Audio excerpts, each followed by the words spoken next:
Olá, meus amigos do Glória e Tradição, começando aqui mais um final de semana no GT. Final de semana diferente, depois de um feriadão, sem jogos do Fortaleza, né? Estamos ainda pagando essa data FIFA. Eu digo pagando porque eu sei que você sofre também, como eu sofro nessa data FIFA, sem os jogos aí da Série A e principalmente sem os jogos do Fortaleza, né? Fortaleza só volta a campo na próxima quinta-feira contra o Corinthians. Estaremos todos lá no Castelão.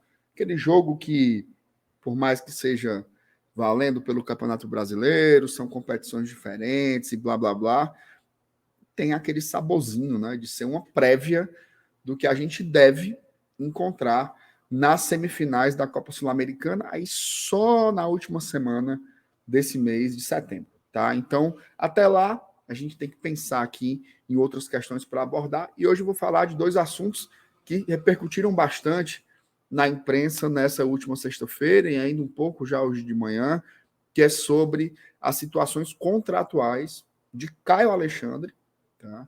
E a situação contratual do atacante Silvio Romero, o Tino Romero, tá? Vou falar sobre tudo isso aqui no detalhe nesse vídeo aqui do GT.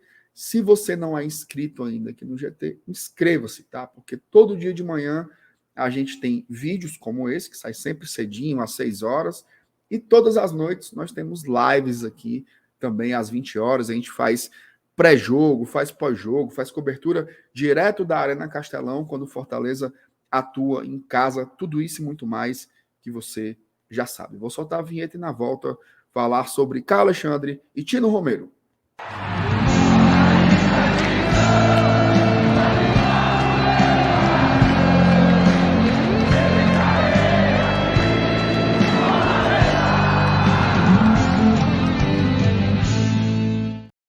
Bom, vamos começar aqui pela situação do Caio.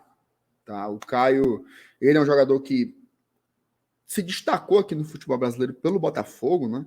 Mesmo numa temporada em que o Botafogo estava muito mal e foi rebaixado, ele foi um dos destaques e não à toa foi vendido lá para a MLS para atuar no futebol do exterior, e o clube lá pagou uma quantia boa, né, para o Botafogo. Mas o fato é que ele não rendeu lá. Ele teve uma lesão importante, também ficou. Sabe, tem jogador que não se adapta, não se acostuma, não se dá bem com o contexto, enfim, não funcionou. A verdade é que o Caio não funcionou na MLS, até fez pouquíssimas partidas lá, tá? E aí, na janela de transferências de 2022, ali no meio do ano, quando o Fortaleza estava brigando para não cair na Série A, né? Ele estava nem brigando, né? Estava afundado na lanterna do campeonato enquanto disputava a Libertadores. O Caio foi um dos contratados pelo Fortaleza, veio por empréstimo. Eu lembro que o Caio veio para fechar a janela de transferências. Ele chegou assim no último dia, na última hora, quando ainda podia contratar alguém. O Caio Alexandre foi anunciado.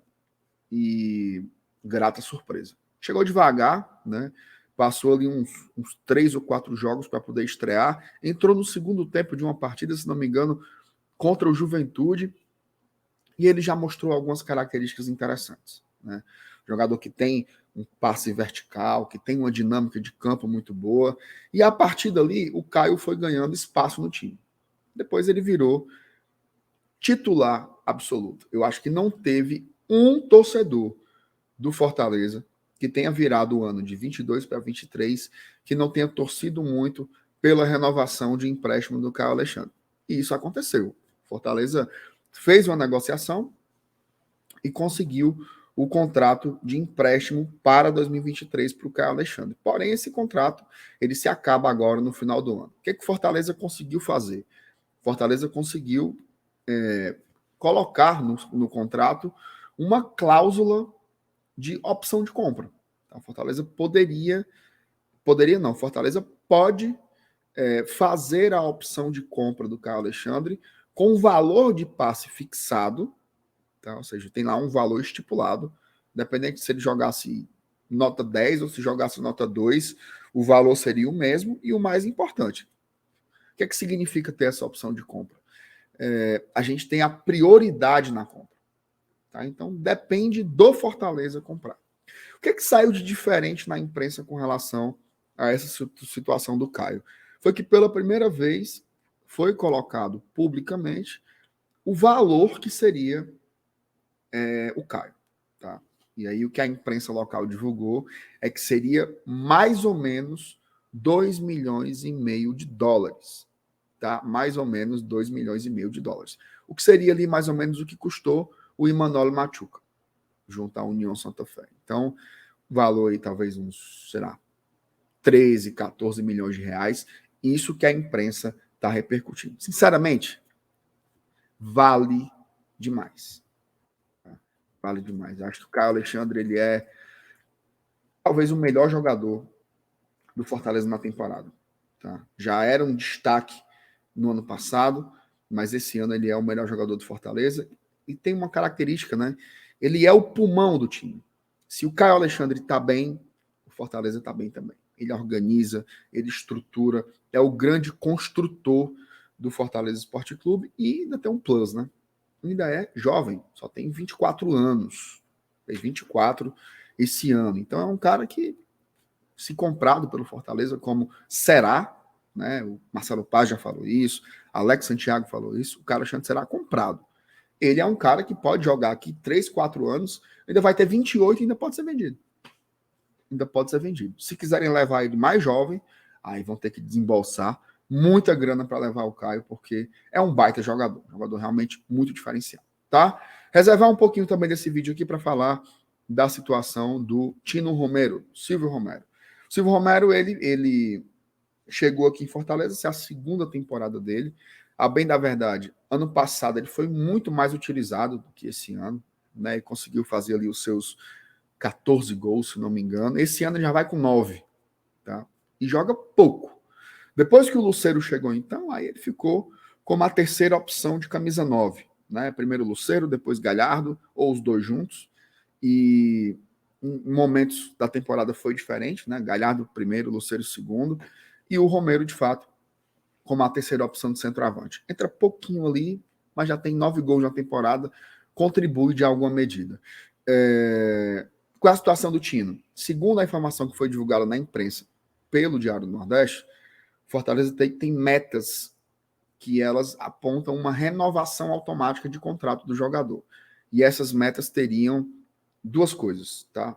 Um percentual de jogos, né? Ou seja, participar de mais de 65% dos jogos do Fortaleza, e uma outra seria uma classificação do time para uma competição internacional. Essas foram as informações que foram repassadas pelo Diário do Nordeste, mas depois houve aí um pronunciamento, né, do vice-presidente de futebol do Fortaleza, Alex Santiago, dizia que nessa reportagem existiam algumas inconsistências, né, faltando alguns elementos ou algumas informações equivocadas. O fato é que existe, de fato, um dispositivo de renovação automática do contrato do Tino Romero, mas ele é muito mais amplo. Tá? Você me pergunta, quais são essas cláusulas, afinal? Essas cláusulas, elas são sigilosas, fazem parte de um sigilo contratual. É uma relação privada entre o atleta e o clube. Tá? Mas a gente sabe que elas existem. Aí a gente pode supor algumas. Tá? Participação em jogos, as metas coletivas, classificar para isso, classificar para aquilo, ficar na posição tal da Série A, número de gols, né, número de minutos em campo, enfim, vários outros elementos, mas aí vai ser pura especulação. O que tem no contrato mesmo só diz respeito ao Fortaleza Esporte Clube e o Silvio Romero, porque trata-se de sigilo contratual, beleza? Bote aí nos comentários, eu quero saber o seguinte, ó, deveria renovar com o Romero? Seria bom ou não seria? E o Caio Alexandre, é isso mesmo? Tem que comprar? Ou você acha que tem que ter mais calma? Deixa aí sua opinião nos comentários, tá? Likezinho se gostou do vídeo, se não gostou, bota o dislike, não tem bicho não. Bom final de semana, meu irmão, minha irmã. Tamo junto, viu? Tchau, tchau.